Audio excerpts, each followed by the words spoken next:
Olá pessoal, tudo bem com vocês? Meu nome é Yasmin Lucena, sejam bem-vindos aqui no canal do Despertar.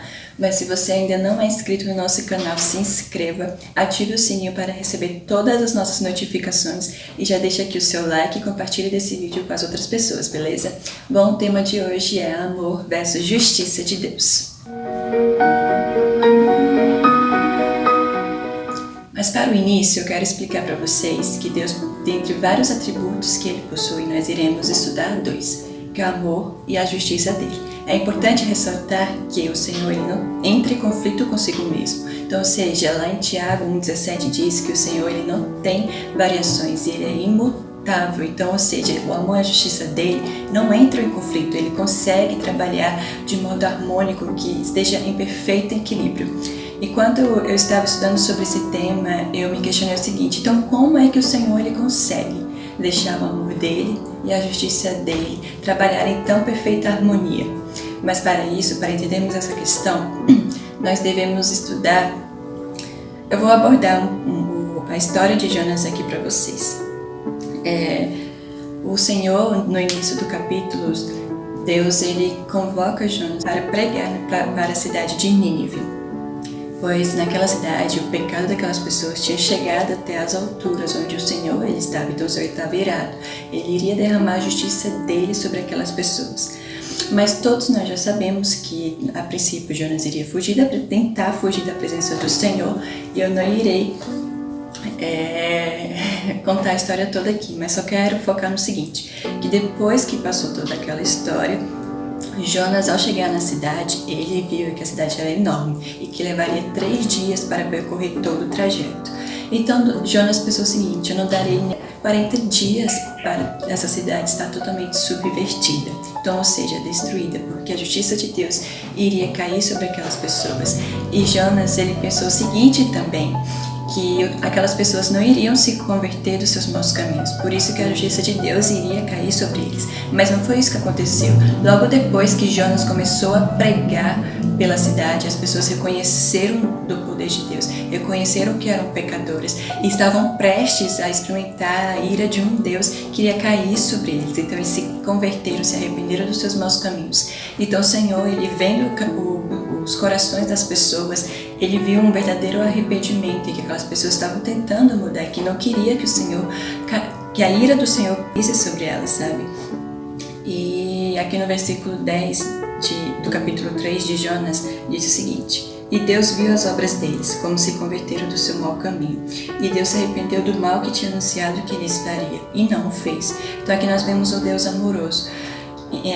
Diferentemente do início, né, que Deus estava irado, ele iria derramar a justiça dele, mas logo depois ele ficou amoroso, ele viu o coração, ele viu a obra dele se convertendo, sabe? Então Jonas ficou irado e falou assim para o Senhor: eu sabia que isso iria acontecer, porque bem sei que és um Deus benigno, misericordioso, compassivo, e que voltarias do mal que iria cometer sobre eles. Logo depois, aqui no final do capítulo 4, o Senhor ele faz crescer uma planta aboboreira para dar sombra a Jonas, né? Mas logo na noite seguinte, Deus manda o verme para comer dessa planta. E Jonas fica irado também. E aí o Senhor ele fala o seguinte: então disse Deus a Jonas: fazes bem que assim te ires por causa da aboboreira? E ele disse: faço bem que me revolte até a morte. E disse o Senhor: tivestes tu compaixão da aboboreira, na qual não trabalhastes, nem a fizestes crescer, que numa noite nasceu e numa noite pereceu?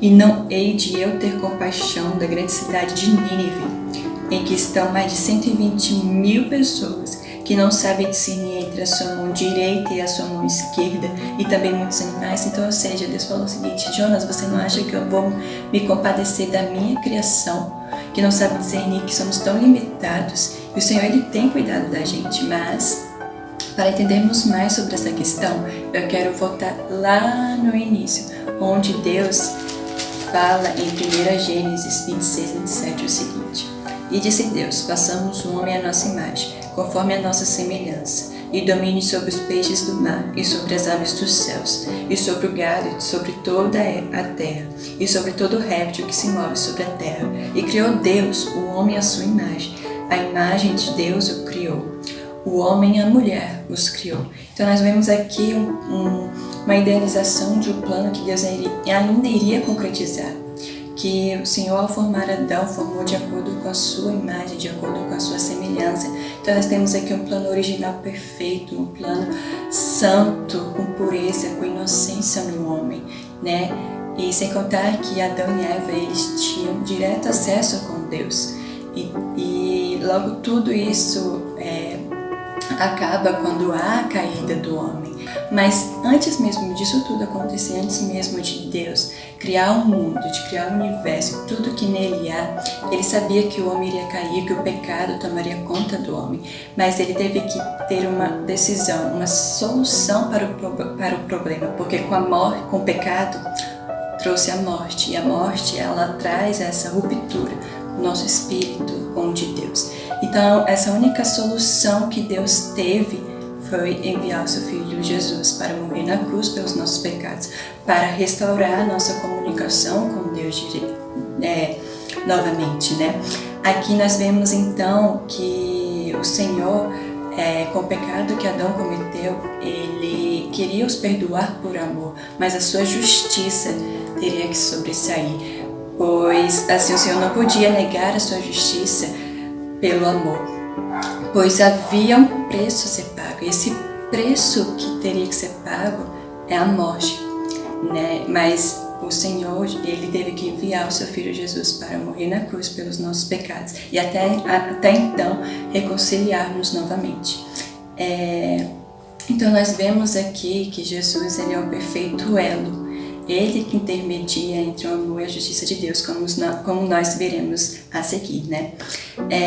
Em Isaías 51:4, nós temos aqui uma profecia acerca de Jesus, que diz: Atendei-me, povo meu, e nação minha, inclinai os ouvidos para mim, porque de mim sairá a lei e o meu juízo, para repousar para a luz dos povos. Então aqui Deus está dizendo o seguinte: então de mim atende, escuta, povo meu, porque de mim sairá a lei, e essa lei que sairá de mim, que é Jesus, sobre ele exercerei o meu juízo. Logo depois nós vemos aqui em Romanos 5:8, né, que o Senhor, ele prova do amor dele ao enviar Jesus para morrer por nossos pecados. Romanos 5:8 diz que: mas Deus prova o seu amor para conosco, em que Cristo morreu por nós, sendo nós ainda pecadores. Então, essa foi a maior prova de amor que alguém já demonstrou para nós, que enviasse o próprio Filho, seu unigênito, seu Filho amado, para morrer para os pecados das pessoas, sabe? Então, aqui em Jesus Cristo nós temos o elo perfeito, nós temos a nova aliança, né? Então, com a morte de Jesus, ele trouxe de novo o nosso acesso que fora perdido quando Adão caiu, né? Hoje nós temos um acesso direto com o Pai. Jesus nos proporcionou isso, né? Em João 3:16 ao 17 diz que: porque Deus amou o mundo de tal maneira que deu seu Filho unigênito, para que todo aquele que nele crê não pereça, mas que tenha vida eterna. Porque Deus enviou o seu Filho ao mundo, não para que condenasse o mundo, mas para que o mundo fosse salvo por ele. Então, ou seja, o Senhor, olha que lindo que está dizendo aqui, que Deus amou o mundo, Deus amou a criação dele de tal maneira que teve que enviar o seu Filho, a sua solução, para nos trazer então a vida eterna, para nos trazer a salvação que há em Cristo Jesus. E que é importante ressaltar que Deus enviou o seu Filho não para condenar o mundo, mas para que o mundo fosse salvo por ele, para que houvesse luz onde só havia escuridão, onde só havia maldade, onde só havia trevas, né? Então, com isso, nós em 1 João 4 diz o seguinte, né? Que nisto, versículo 9, que nisto se manifestou o amor de Deus para conosco, que Deus enviou o seu Filho unigênito ao mundo, para que por ele vivamos. Então é só por meio de Jesus que nós podemos viver de modo santo. Ele trouxe essa vida para nós. Antes nós estávamos presos aqui no pecado, estávamos mortos, mas o Senhor, ele nos libertou, como iremos ler logo depois em Colossenses. Prosseguindo aqui na leitura: nisto está o amor, não em que nós tenhamos amado a Deus, mas em que ele nos amou a nós e enviou seu Filho para propiciação pelos nossos pecados. Amados, Se Deus assim nos amou, também nós devemos amar uns aos outros. Então o Senhor, antes mesmo da gente amar a Deus, antes mesmo de amar a Jesus, Ele nos amou a ponto de entregar a Jesus, o seu único filho, para morrer na cruz pelos nossos pecados. E que assim como Deus fez, nós devemos amar as pessoas sem acepção, porque o Senhor Ele não tem acepção com Ele. Para Ele somos o mesmo e por isso que enviou Jesus para morrer na cruz. Então, dito isso, nós vemos então o amor de Deus exercido sobre Jesus ao enviar Ele aqui na terra. Agora nós iremos ver a justiça dele se concretizando. Em Isaías 5, versículo 16 diz: Porém o Senhor dos exércitos será exaltado em juízo, e Deus, o Santo, será santificado em justiça. Então, ou seja, logo após que Jesus veio aqui para a terra, fez as obras de Deus, falou o que ouviu o Pai falar, ele foi em tudo obediente a Deus. Então, logo após, quando houve a crucificação, no momento em que o Senhor, no momento em que o pecado entrou dentro do Senhor e houve aquela ruptura, e que o Senhor falou: Pai, não me abandone agora, porque sabemos que Deus é santo. A partir do momento em que entrou nele o pecado, o Senhor ele derramou a justiça dele sobre Jesus. E nós vemos aqui então uma profecia acerca dessa questão, que o Senhor, aqui falando, que o Senhor será exaltado em juízo. E o Deus Santo será santificado em justiça. Então, sobre Jesus caiu a justiça de Deus, que deveria cair sobre nós, mas caiu sobre uma pessoa inocente, uma pessoa pura e santa, que logo depois foi exaltada em juízo, que foi santificada em justiça.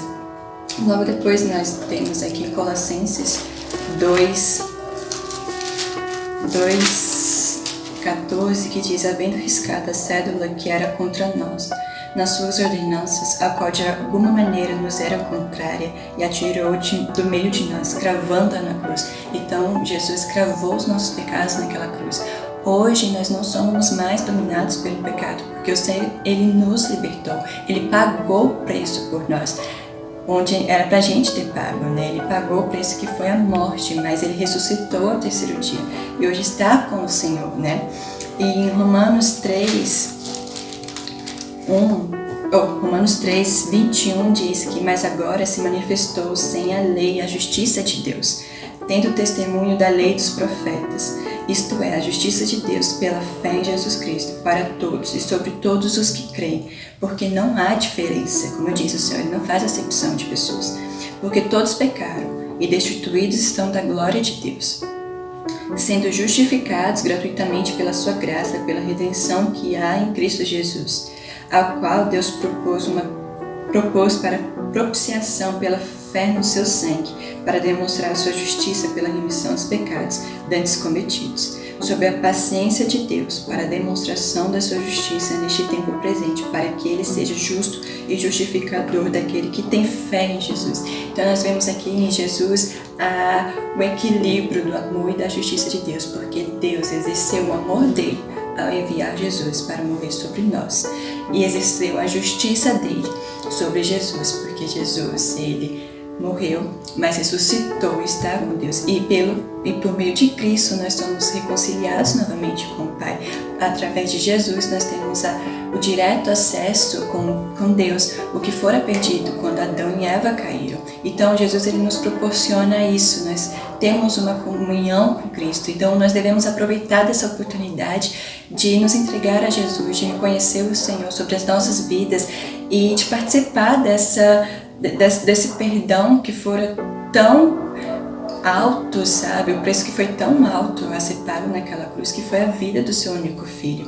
Então, há pessoas que não irão entender, há pessoas que não aceitarão a verdade, há pessoas que não irão querer guardar em seus corações a palavra de Deus. Então, por isso, elas nunca irão entender sobre essa questão do amor e a justiça de Deus trabalhando em tão perfeita harmonia, porque o intermediador deles é Jesus. Amém? E eu não sei se vocês perceberam, mas no início desse vídeo eu tinha colocado uma frase que diz o seguinte: na cruz sua justiça foi satisfeita e seu amor atingiu o objetivo. É só para concluir aqui que na cruz, por meio de Jesus, a justiça de Deus caiu sobre Cristo. mas sobre isso, e foi totalmente satisfeita, para alcançar um único objetivo, que é eu, você. Então a palavra de Deus alcança todo mundo, e hoje nós temos um livre acesso a Cristo, a entender sobre a palavra, a entender mais sobre a cruz, a entender mais sobre o sacrifício de Deus, o sacrifício de Cristo, né? Então eu termino aqui a minha fala para vocês, eu termino esse vídeo dizendo o seguinte, que o Senhor é em Cristo que nós temos a perfeita harmonia. Jesus, ele foi o perfeito elo, né? Ele trouxe essa comunicação com o Pai novamente, e hoje nós temos o livre acesso com Cristo, né? E devemos acatar as suas ordens e pregar ao Senhor sobre todas as nações, e que todos façam conhecidas a palavra de Deus. Então é isso que eu queria compartilhar com vocês, espero que vocês tenham entendido. Deixe seu like, obrigado por você ter assistido até aqui, que Deus os abençoe e até o próximo vídeo. Tchau!